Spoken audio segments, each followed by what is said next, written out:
How about these final quarterback rankings? Now that we have things settled and now that we know how this stacks up, I just wanted to go over this for a second because Arch Manning, it turns out, held on to the #1 quarterback ranking. In fact, he hung on to the #1 overall player rating. It's fascinating. I know partly because of the last name, and the other part is just because of the lofty ranking and the school he's committed to, Texas, that everyone has an opinion here, which is rare in recruiting. Even casual fans, not to be confused with normal casuals, but casual fans who don't follow recruiting day to day, even they have a feel on whether they think Arch Manning's overrated or properly rated. And I have had our guys in thorough parade detail break down their thinking. It is sound thinking. So at that point, you know, if you want to trash the folks who assignate these ratings, whatever. But the bias and conspiracies and whatnot, that's the part I laugh at. Probably because I would have been the one 10 years ago on a message board claiming those sorts of things. It kind of takes the fun out of it when you get to see behind the curtain and you realize, oh man, you mean they're not paid off? You mean they're really doing their due diligence? Well, that's a letdown. I would love to drag a name or two through the mud, but I can't. Arch Manning sitting there at #1.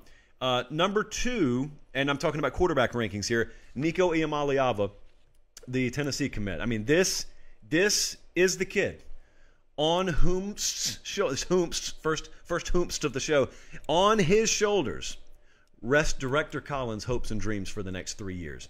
So if you think playing for Tennessee is pressure, no. Director Collins putting his hope and faith in you, that's pressure. I know because I feel it all the time. And in that sort of way, I guess, Nico, you're not so different, you and I. Same deal here. Thin frame. I'm going to talk about another kid who sort of reminds me of this in a second. Thin frame, he'll be fine. He's ready to play now. He has the skill caliber to play now. What's going to be interesting there is, I think, up until the bowl game for Tennessee, a lot of people thought that's going to be the quarterback. He's just going to start as a true freshman. Maybe he still will. But then all of a sudden you saw Joe Milton basically yell in a microphone, hold on a second. And he went and proceeded to dice up Clemson in the bowl game. And he said, I'm going to be a factor here. I have chosen to exercise my constitutional right to compete for this job. And that is what spring practice is going to be about in Knoxville, Tennessee. Dante Moore from he's committed to UCLA. Huge flip. We're going to talk about this later. Huge flip from Oregon to UCLA. The game's kind of coming to Chip Kelly, isn't it? Could start day one. I don't think they flipped him not to start day one. Let me put it that way. Sometimes it is that cut and dry. Thompson Robinson is out. He moves on. And now you've got Dante Moore coming in, very advanced, very polished. I think you'll see him starting at some point, probably early on, for UCLA this year. And Malachi Nelson also is the 4th-rated quarterback, USC commit. Now, we got to see a really, really good bit of both of these guys at the Elite 11 finals, along with a guy I'm about to talk about. I love Malachi Nelson. Sort of irrationally. Love Malachi Nelson. I was explaining the pros for Malachi Nelson to producer Jesse today, and he almost got a little uncomfortable. He's like, are we going to talk about anyone else? I said, yes. It's not going to be a Nelson segment. I'm just saying I really like him. Also, I like the guy he's about to go play for in Lincoln Riley, who basically eats, breathes, and pumps out Heisman Trophy winners at quarterback. And somewhere someone just yelled, yeah, but his defense sucks. He doesn't play linebacker, okay? So Malachi Nelson's going to be fine. Now, whether he has to score 50 every week or not, that's kind of a talking point about USC right now. But the other thing is, he will not be leaned on to start as a true freshman because they have a kid by the name of Caleb Williams still there. So from the situation to the skill that will be put around him to the guy he's going to play for, I don't think there are very many situations that are more tailor-made for success than the one Malachi Nelson is stepping into.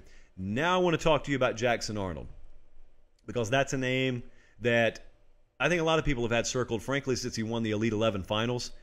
And because we got to go to the Elite 11 finals and do a show from there this year, we also got to talk to every one of these kids. And we spent some time with Jackson Arnold.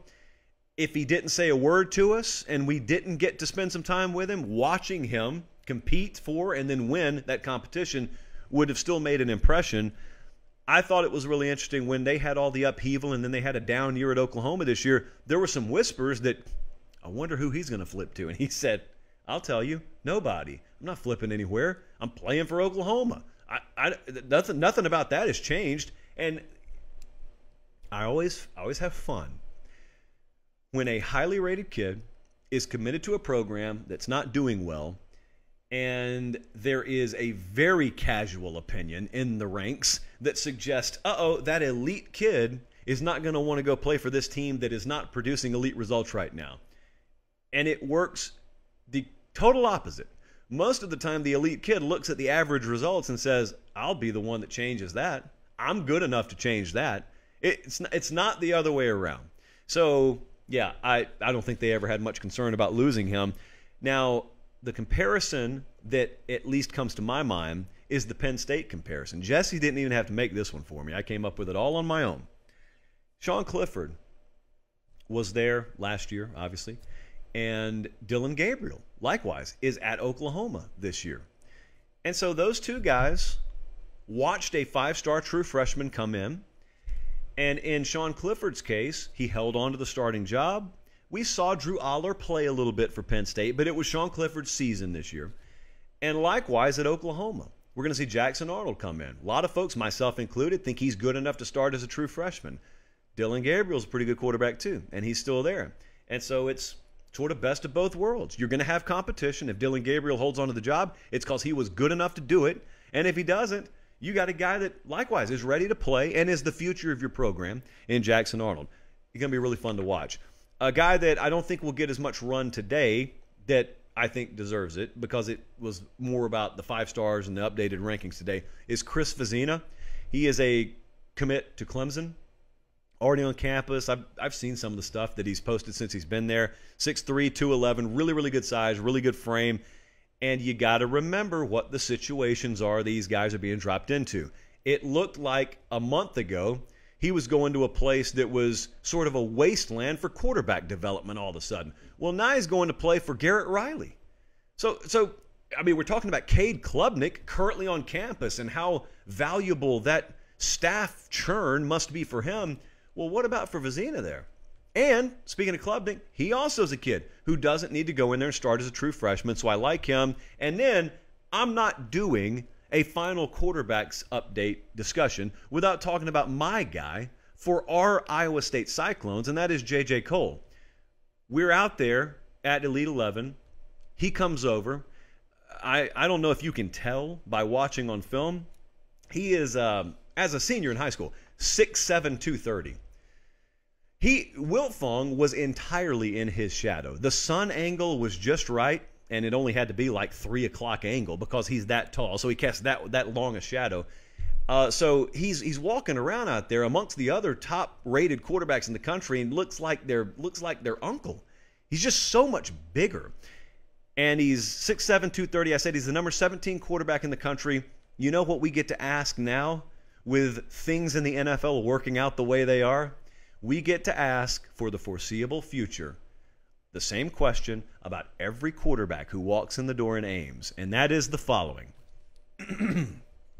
Is he the next Brock Purdy? J.J. Cole. The majority, I would say a minority stake of the staff here is rooting for you, and the rest of them can just get on board. Guys, thanks for watching Late Kick. Make sure and leave a comment. I love interacting with you. But most of all, please like the video and subscribe to the channel. That's how we keep all of this free.